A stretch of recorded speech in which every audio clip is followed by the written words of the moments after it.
बीमार माँ खटिया पर पड़ी हुई बच्चों से बात कर रही है।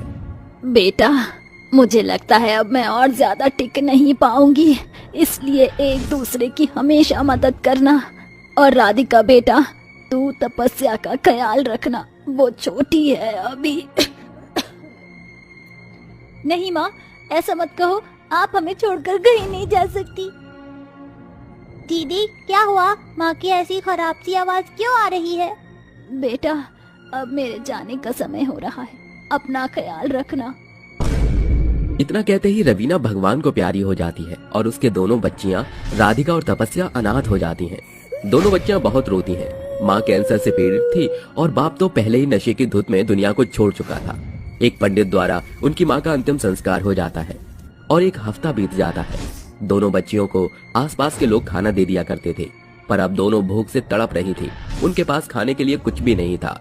तभी छोटी बहन कहती है, दीदी मुझे बहुत भूख लग रही है, कल रात से कुछ भी नहीं खाया, कुछ बना दो ना दीदी। क्या बनाऊं तपस्या, कुछ समझ नहीं आ रहा। घर में खाना बनाने का एक दाना नहीं है। चलो जंगल की ओर चलते हैं, कुछ तो हमें खाना बनाने के लिए मिल ही जाएगा। वैसे भी इस जंगल में बहुत सब्जियां हैं, कुछ होगा तो वही बना दूंगी। हाँ दीदी चलो। ऐसा कहकर दोनों बहनें हाथ पकड़कर जंगल की ओर जाती हैं, जहाँ बहुत देर से उन्हें कुछ भी खाने लायक चीज नहीं मिलती। तभी राधिका को एक कटहल पड़ा हुआ मिलता है, जिसे उठाकर वो कहती है, अरे ये तो बिल्कुल सही है, वैसे भी हम दोनों को कटहल खाना कितना पसंद है। माँ रोज शाम को बनाया करती थी।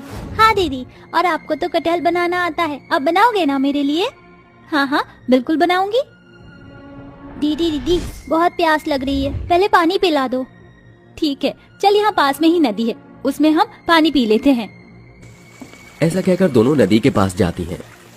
तपस्या जाकर पहले तू पानी पी ले। बहन की बात सुनकर तपस्या पानी पी लेती है। तब भी तपस्या आकर कहती है, दीदी मैंने तो पानी पी लिया, अब आप पानी पी लीजिए, ये कटहल मुझे पकड़ा दीजिए। ठीक है। तभी राधिका नदी से पानी पीती है कि तपस्या के हाथ से वो कटहल गिरकर नदी में चला जाता है और तपस्या रोते हुए कहती है, हे भगवान, ये क्या हो गया? दीदी कटहल तो नदी में गिर गया, अब मैं क्या करूं? अब हम खाना कैसे खाएंगे? बड़ी मुश्किल से तो हमें कटहल मिला था इस जंगल में। अरे तूने ध्यान क्यों नहीं रखा? अब हम क्या करेंगे? मैं तो भूखी रह लूंगी, पर मुझे चिंता तो तेरी है।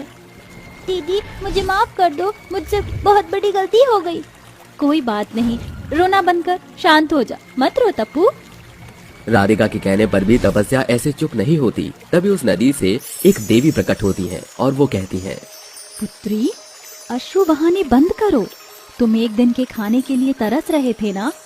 मैं तुम्हें जादुई सोने का कटहल देती हूँ, जिससे तुम खाना नहीं बहुत कुछ मांग सकती हो, अपनी इच्छाएं पूरी कर सकती हो। तुम्हारा कटहल यहाँ गिर गया ना, ये लो तुम्हारा सोने का कटहल पेड़। देवी नदी के ये कहते ही वहाँ एक जादुई सोने का कटहल का पेड़ आ जाता है, जिसे देखकर दोनों बहनें अचंभित हो जाती हैं। और देवी नदी कहती है, पुत्रियों, जादुई सोने के कटहल का पेड़ का लाभ सिर्फ तुम ही ले सकती हो, अन्यथा कोई इसे तुमसे लेने का प्रयास करेगा तो ये पेड़ तुरंत गायब हो जाएगा। शुक्रिया देवी नदी, हमारे कटहल के बदले आपने हमें पूरा सोने का कटहल पेड़ दे दिया। हम वादा करते हैं इस पर लालचियों से बचाकर दूसरों की मदद करेंगे। मैं जानती हूँ तुम दोनों नेक दिल बच्चियाँ हो, इसलिए मैंने तुम्हें सोने का कटहल पेड़ सौंपा है। इतना कहते ही देवी नदी गायब हो जाती है और राधिका तपस्या उस पेड़ को देखकर कहती है, दीदी ये सोने के कटहल तो कितने जगमगा रहे हैं ना। हाँ छोटी, मुझे तो इतने प्यारे लग रहे हैं कि इन्हें तोड़ने का बिल्कुल मन नहीं कर रहा। पर तुम्हें भूख लग रही है ना, मैं तुम्हारे लिए कुछ अच्छा सा बनाती हूँ। उससे पहले सोने के कटहल को तोड़कर सुनार को दे आऊं। तभी राधिका सोने के कटहल को तोड़कर सुनार के पास जाती है और उसे बेचकर पैसे ले आती है, जिससे वो सारा राशन खरीद कर घर लाती है और छोटी से कहती है, बता छोटी, तुझे क्या खाना है? मैं सारा सामान लेकर आई हूँ। दीदी आप मेरा और अपना दोनों का फेवरेट बना लो। ठीक है, तो तेरा पास्ता और कटहल की सब्जी के साथ पराठे बना लेती हूँ। हाँ दीदी जल्दी बनाओ, मेरे मुंह में तो पानी आ गया है नाम सुनते ही। तभी राधिका उसके लिए पास्ता और कटहल की सब्जी बनाती है। कुछ देर बाद दोनों बहनें चाव से खाना खाती हैं। दीदी मेरी फ्रॉक देखो ना, कितनी छोटी हो गई है। मुझे दीदी और नए कपड़े दिलाने चलो ना। वैसे तो हम पर हैं ही, और आप भी ले लो, आपके बाल ऐसे खुले रहते। अब हेयर बैंड, फ्रॉक, सूट, बहुत सारी शॉपिंग कर सकती हो। ठीक है, मैं तुझे दिला दूंगी। वैसे भी तेरा जन्मदिन आ रहा है, दिलाना तो था ही मुझे। तभी दोनों बहन फिर से जादुई कटहल पेड़ के पास जाती हैं और कहती हैं, हे जादुई सोने के कटहल पेड़, हमें तुम्हारी सहायता चाहिए, जिससे मैं अपनी बहन का जन्मदिन मना सकूं। मुझे कटहल दे दो।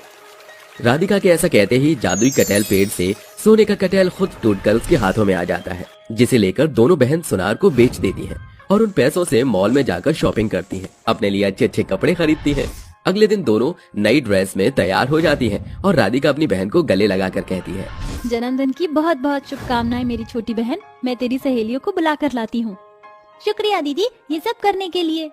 ठीक है, अब इंतजार कर। ये कहते ही राधिका उसके हम उम्र बच्चों को जन्मदिन में निमंत्रण देती है।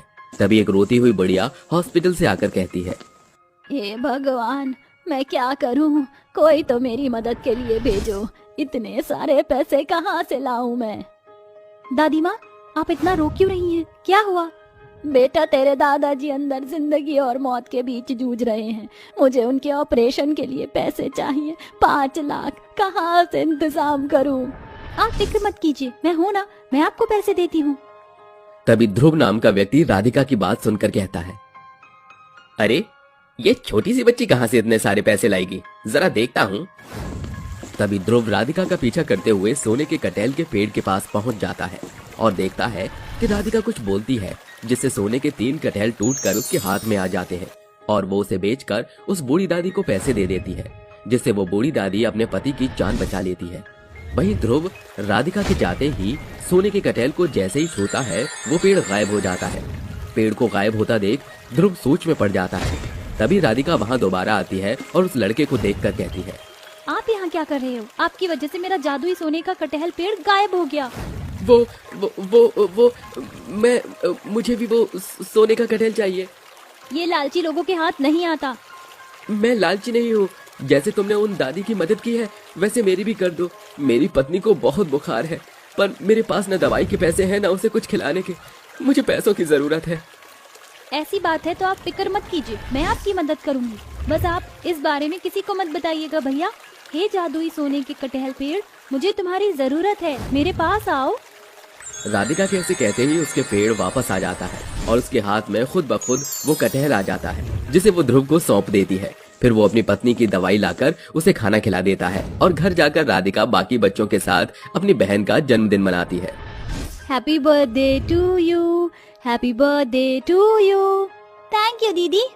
थैंक यू जादुई कटहल, ये सब तुम्हारी वजह से हो रहा है। ऐसे ही वो बहनें जादुई कटहल से बहुत सारे भूखे बेसहारा लोगों की मदद करती हैं, जिससे उन्हें बहुत आशीर्वाद मिलता है और दोनों बहन पढ़ लिख कर बड़ी होकर सरकारी जॉब में लग जाती हैं।